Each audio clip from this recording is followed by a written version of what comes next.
What's up, N.S.G gang? It's your boy N.S.G, baby, man. As you guys can tell by the title, this is rappers who fell off, man. The link of this video will be down below, guys. Go check it out for yourself. Sorry about that. Hold on, guys.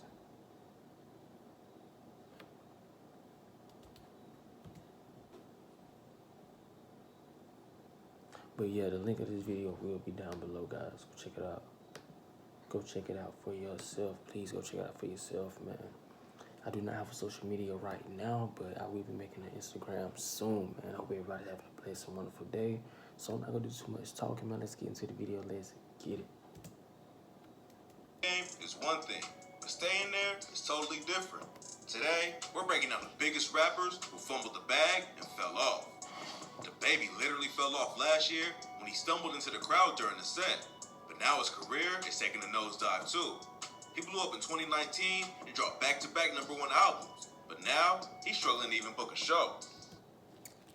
I'm gonna be real with y'all, like, even if a person, even if a person fell off in rap, as long as they got their money stacked up, they doing what they're supposed to do with their bread, you know, investing. I don't really see it as a fall off, you know. I mean, maybe they fell off of music, but they ain't fall out in life as long as they playing their cards right and doing what they gotta do. I mean, sometimes you have to think about, do people really wanna continue to rap? It all started last year when the baby performed at Rolling Loud in Miami. In the middle of the show, he went on a homophobic rant and said, "You didn't show up today with HIV, AIDS, any of them deadly sexually transmitted diseases that'll make you die in 2-3 weeks, put cell phone like that up."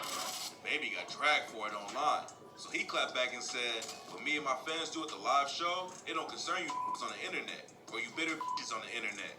All the controversy led to Lollapalooza and the Governor's Ball pulling him from their schedule. Then he got cut from Parklife Festival, Day in Vegas, Austin City Limits Festival, Music Midtown, and the iHeartRadio Music Festival too. He ended up apologizing on IG, but then deleted the post and got even more backlash. The baby had hopped on Dua Lipa's Levitating remix, and after Rolling Loud, she said, "I'm surprised and horrified at the baby's comments.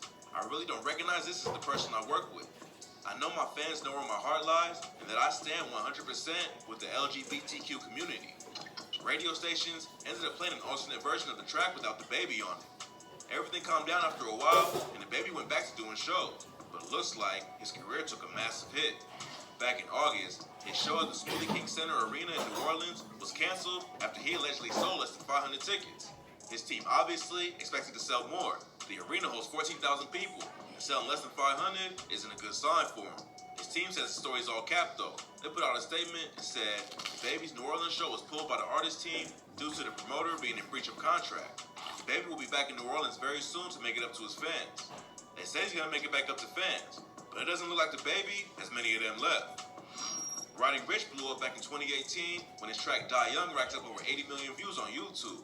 Then in 2019, he took it to another level when he dropped his debut album, Please Excuse Me for Being Antisocial, which debuted at #1 on the Billboard 200 and stayed there for 4 weeks. His track The Box stayed at #1 on the Billboard Hot 100 for 11 weeks and now has over 1 billion streams on Spotify. Roddy became a superstar pretty much overnight, but now fans think the fame is going to be gone as quickly as it came. After his first album drops, Roddy hopped on some other people's songs, but wasn't releasing any new solo music. Fans were waiting for his sophomore record, and in 2020, he told GQ that the album was done and that it was a full-blown masterpiece, a real idea, a real body of work. 2 years after his first album, Roddy finally dropped Live Life Fast in December 2021, but fans and critics weren't feeling it like his older projects. It debuted at #4, but fell off fast, and people immediately started saying that Roddy peaked. Back in February, he started hyping up his new music. He posted a snippet from a track called Out My Mind, but people started clowning the track like crazy. A couple hours later, he ended up deleting the snippet and wrote, "Guess I'm a flop now, shit crazy," on his IG story. The situation was obviously getting to him, because after that, Roddy deactivated his Twitter and IG account. A lot of fans thought he totally fell off, but back in June... I'm sorry for the noise in the background, guys. Just bear with me. But I don't agree with the baby and Roddy Ricch falling off. I mean, I don't know. I don't really agree with it because I look at it as them stacking up their bread and doing what they're supposed to do in life. As long as they got their money right, happy, and, you know, do what they want to do. Malone announced that Roddy Ricch was going to be touring with him. Roddy was featured on the track Cooped Up off Post Malone's new album. And getting the tour with one of the hottest artists in the world should definitely help his career. He definitely fell off from where he was a couple of years ago. If he drops another hit, Roddy could be right back at the top. Lil Mosey went viral off the track Pull Up back in 2018. He was dropping music for a couple years and built up a fan base. But Pull Up really put him on the map and racked up over 25 million views on YouTube. He followed it up with the track Booth Pack, which also got millions of plays. And then his third official single, Notice, popped off and did crazy numbers. The track got a Cole Bennett music video that almost has 300 million views on YouTube. Mosey dropped his debut album later that year. It did solid numbers and reached number 29 on the Billboard 200. But a lot of fans were surprised that it didn't sell more. All the singles popped off and did big numbers, but that success didn't carry over to album sales. In 2019, he had another Cole Bennett music video for the track Bust Down Cartier, but it only racked up around 15 million views. 15 mil is a lot, but his last collab with Bennett almost hit 300, so this was definitely a fall off. He dropped his second album in 2019, but it only sold 23K in the first week, and fans weren't really rocking with it. It looked like Mosey falling off for good, but in 2020, he went more viral than ever with the track Blueberry Faygo. Mosey hopped on the TikTok rap wave, and it paid off big time. Blueberry Faygo went crazy online, and the music video racked up even more views than the video for Notice. The same day he dropped the track, Mosey reissued his second album and put Blueberry Faygo on it. Now, it's his most popular song with over 1 billion streams on Spotify. Even though he brought his career back, it looks like Mosey is falling off again. None of his new tracks are doing numbers. Plus, he's facing serious legal allegations too. Mosey's trial's been pushed back a couple of times, and now it's set to start on December 12, 2022. The charges definitely didn't help his career, but it looks like it was pretty much over anyways. Rich the Kid got into the rap game back in 2013 after hustling for a few years. He started popping off and ended up signing a new deal with N.S.G in 2017. For a while, he was working with huge artists like Kendrick Lamar, Quavo, and Future, but his career lost a lot of steam. Last year, his Lucky EP only sold 5K his first week out. Rich tried to level up and become a label boss when he started Rich Forever Music, but the label never really popped off, and he's had a lot of drama with his own artists too. This also what led to his infamous beef with Lil Uzi Vert. Back in December 2020, Rich aired out how he feels about the industry on his IG stories. He said, "The industry's full of lying, stealing, blood-sucking motherfuckers for real. They will hate you, talk shit about you, and the whole time be dead-ass broke." Around the same time, Fashion Nova hit him up with a lawsuit for $2.1 million over a $100,000 advance that Rich allegedly ran off with. He clapped back on IG and said, "I don't owe Fashion Nova no money.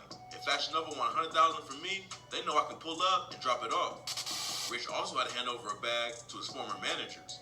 A judge ordered him to pay Blueprint Artist Management $1.1 million after they sued him for not paying.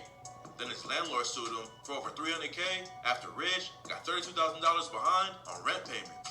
He already had money issues going on. And in January 2021, Jay Critch aired Rich Forever out on Instagram. He wrote, "I am not rich forever. That shit been a dub. Stop letting these cap about owning masters and shit. They trying to hold in bum-ass deals. Be your brother until the business come up. Then it's all lawyer talk, contract talk, not real shit. If y'all want new music, tell them free Critch, whole ass."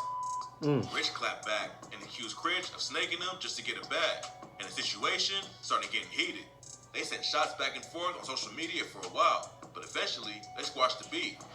Last year, Rich went on the New Music Daily podcast and said, "I feel like when it comes to business, you really need to just keep it in-house. But sometimes, when your emotions get mixed up into the business, that's when shit goes bad. That's what I'm really learning as I grow up. We've been friends forever, so definitely. We spoke on the phone. I talked to him yesterday." Luckily, Rich and Jay Critch put it all behind them and are cool again. And hopefully Rich can get his legal situation sorted out too. He fell off for sure, but he could bounce right back if he drops a hit or signs an artist that pops off and puts on for the label. Yeah, sure.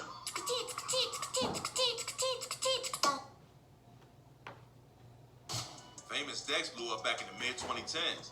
He dropped a couple of independent mixtapes, then signed to Rich the Kid's label. In 2017, he popped off with the tracks Japan and Pick It Up with A$AP Rocky. But his addiction and time in jail ended up killing his career, and his latest track hasn't even hit 50,000 streams. Back in 2018, Dex fell asleep in the middle of an IG Live session. Fans were worried that he was nodding off the pills, but Dex did not using any hard drugs.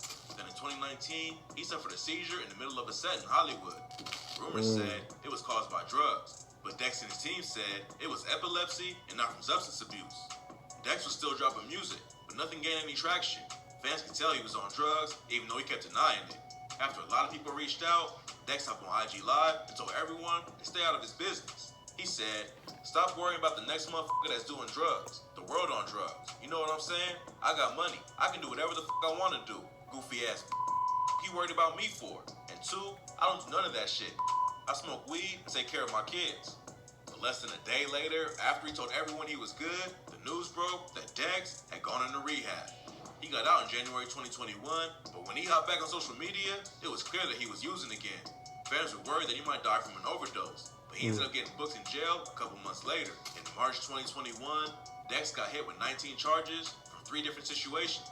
According to police, in November 2020, Dex got into a standoff with a SWAT team after allegedly hurting his ex-girlfriend.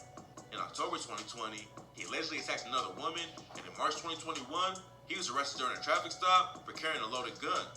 Even though Dex had some wild charges against him, he only got hit with a 1-year sentence. He was released in September, but then went straight into rehab. He said he plans on staying there until at least November, and hopefully this time, he can kick the addiction for good. Well, that's good, bro. Lil Xan was a big part of the SoundCloud mumble rap wave, but he went from touring with massive artists like Nicki Minaj to dropping out of his own tour and starting beef with a random metal band who was a supporting act. Xan had huge hits like Slingshot and Betrayed that racked up millions of plays, but the popularity didn't last. In 2019, he announced he was retiring and said, "I quit rapping and I'm only going to focus on moving forward with his Xanarchy clothing line and brand." But after a few years of battling addiction, Xan decided to make a comeback. He announced a new tour, but then dropped out of the first show. A band called Dropout Kings was supposed to open for him, and they aired Xan out on IG after he dropped the set. They wrote, "Straight up, Lil Xan, 100%, I don't even care. Dude is a total piece of shit for doing this to all the artists and staff involved in this." Xan clapped back and said all the issues were because of Dropout Kings and their team, but nobody really knows what's going on. Later that same month, he dropped his first project in 3 years, but only 2 songs hit over 100K streams. Lil Xan was one of the most popular SoundCloud rappers for a while, but he fumbled the bag and let his career fall completely off. Luckily, he's at least sober now. Even though his music isn't popping off like it used to, that's still a huge win. The best way to learn guitar from the most trusted name in Shout out to music. Fender, man. Fender Play makes it easy to choose. Okay, guys, if you enjoyed this video of the rappers who fell off, me, I kind of agree, but I don't, because you know what I had told you guys, I look at it as maybe they don't want to rap no more, because you gotta understand, we're going based off what people are saying, you know, can't go based off of what they're saying, they're not saying it, but it is what it is. So, let me know who you think fell off. Me personally, I don't know. I really don't know. I mean, Lil Mosey, Lil Mousy, whatever his name is, I don't really listen to him anyway. Roddy Ricch, The Baby, I listen to Baby. Roddy Ricch, I used to. Lil Xan, probably one song I like by him is Sands Don't Make You. We heard that song. Who else? Famous Dex. I don't listen to him. Rich Kid, I don't listen to him. I have heard their songs that I did like, but not like that.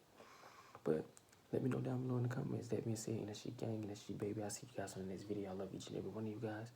And make sure you guys stay focused out there and stay positive and stay healthy out there. The best way that y'all can. Love y'all. See you later.